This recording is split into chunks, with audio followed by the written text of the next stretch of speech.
उचक्का डकैत बदमाश जो कुछ भी हो, जिन पे खुद प्रधानमंत्री नरेंद्र मोदी ने आरोप लगाए हो, तो बीजेपी उसको तुरंत ले लेती। शुभेंदु अधिकारी पश्चिम बंगाल के मुख्यमंत्री हैं, जिनको भ्रष्टाचार के आरोप नरेंद्र मोदी जी ने लगाए थे। हेमंत बिश्व शर्मा आसाम के मुख्यमंत्री हैं, जिन पे भ्रष्टाचार के आरोप नरेंद्र मोदी जी ने लगाए थे। अजीत पवार जी आज हमारे बीच में नहीं रहे, वो महाराष्ट्र के डिप्टी सीएम बने, उन पे 62,000 करोड़ के घोटाले के आरोप नरेंद्र मोदी जी ने ही लगाए थे। और इन सब लोगों पे आरोप लगा के मुकदमे दर्ज करके इनको डराया गया, बीजेपी ज्वाइन कराई गई और उसके बाद में सारे मामले, इनके पास एक ऐसी वॉशिंग मशीन है जिसमें कैसा भी बड़ा भ्रष्टाचारी हो उसको डाल दोगे तो क्लीन चिट होकर निकलेगी। ये ऐसी मशीन बीजेपी के ही पास है और किसी के पास नहीं।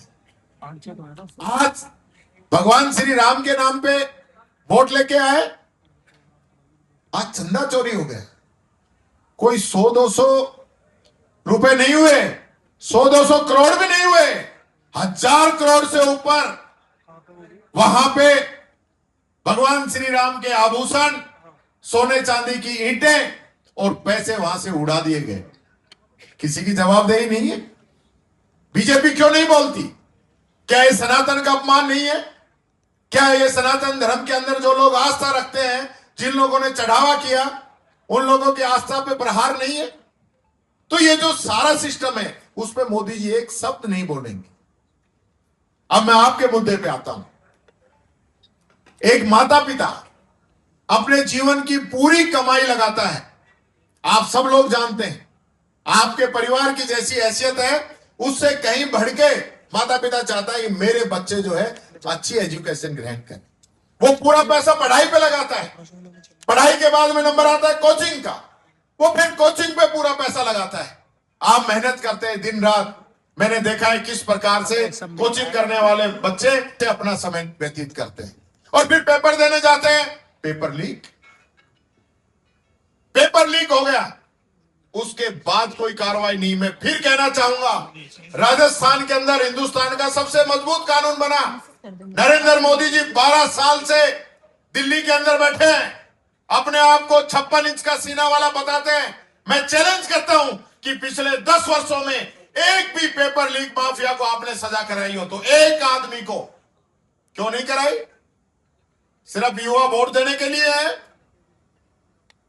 पुलवामा में हमला हो, हमारे सैनिक हमारे बीच में शहीद होकर चले गए, 400 किलो आरडीएक्स आ गया, गवर्नमेंट को चाहिए और गवर्नमेंट कह रही है मैं अपील करता हूं मेरे पहले वोटर से कि वो इन आतंकियों के खिलाफ बीजेपी को वोट करें। कमाल है। चौकीदार आप हो, चौकीदारी का जिम्मा आपका है, पहलगाम हो जाता है, पुलवामा हो जाता है, उड़ी हो जाता है, जवाब आपको देना चाहिए। आप कह रहे हो घुसपैठी आ गए देश में, देश की सीमाओं की जिम्मेदारी आपकी है, जवाब आपको देना चाहिए। आप कांग्रेस के राज में कह रहे थे कि डॉलर के सामने रुपए की जितनी कीमत गिरती है वो सरकार की कीमत गिरती है, प्रधानमंत्री की इज्जत गिरती है। तो आज या तो आप लोगों की इज्जत ही नहीं है जो गिर नहीं रही है। अब तो डॉलर जो है 100 रुपए के बराबर हो गया है, तो आपकी कोई इज्जत है या नहीं है? एक शब्द नहीं बोलते हैं प्रधानमंत्री जी। आप सब युवा बैठे हो, 2 करोड़ युवाओं को रोजगार हर वर्ष दूंगा, 12 साल में 24 करोड़ बनते हैं, बता दो भाई कितनों को मिले? किसान की आमदनी दुगनी 2022 के अंदर, 2024 में सबको जो है 15-15 लाख खाते में, 100 दिन में काला धन वापिस, भ्रष्टाचार, आतंकवाद, बेरोजगारी सब खत्म कर दूंगा। कर दी? क्योंकि हम लोगों को धर्म के नाम की अफीम चखा दो। आज बातें चुनाव के समय में, आज कुछ भी बात हो, कितना भी आक्रोश आप लोगों के अंदर हो, लेकिन मैं अभी कह रहा था यूसीसी कानून हर 6 महीने में हर राज्य के अंदर धर्मांतरण कानून लेके आए। मैंने कहा अगर धर्मांतरण हो रहा है तो देश के अंदर कानून बनाओ ना। कभी हरियाणा बनाता है, कभी मध्य प्रदेश बनाता है, कभी महाराष्ट्र बनाता है, हर 5-6 महीने में पूरी चर्चा पूरे देश के अंदर चलती रहती है। ताकि लोग इस मुद्दे से इधर उधर नहीं हो। आप लोगों को ये चीज समझनी पड़ेगी कि आज एक तरफ हमारे नेता राहुल गांधी जी हमारी जो बात उठा रहे हैं वो हमारे लिए उठा रहे हैं कि आज जो हमारा एजुकेशन सिस्टम ऐसा है कि जो नीट की कोचिंग का पैसा जितने बच्चे खर्च करते हैं एक साल के अंदर, उतना तो हमारे पूरे हिंदुस्तान में एजुकेशन का बजट है। और राजस्थान की हालत, मैं एक आंकड़ा आप लोगों के सामने बताना चाहूंगा। जब कांग्रेस की सरकार थी 22-23 के अंदर, उस समय स्कूल में बच्चे पढ़ते थे 1,77,00,000 के आसपास।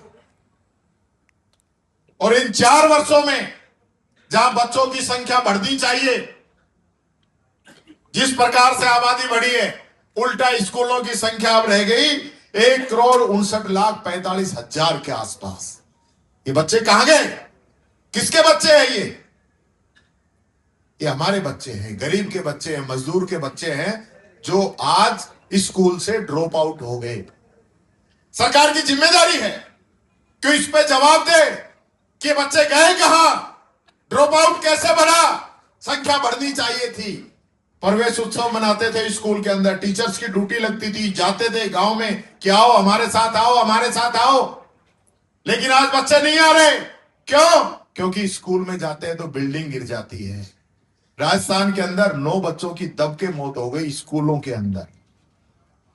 पिछले साल लगभग 3700 स्कूल इन लोगों ने जर्जर घोषित किए थे। एक स्कूल पूरे साल के अंदर ये लोग नहीं बना पाए। 45,000 कमरे खराब पड़े, एक कमरे की मरम्मत नहीं करा पाए।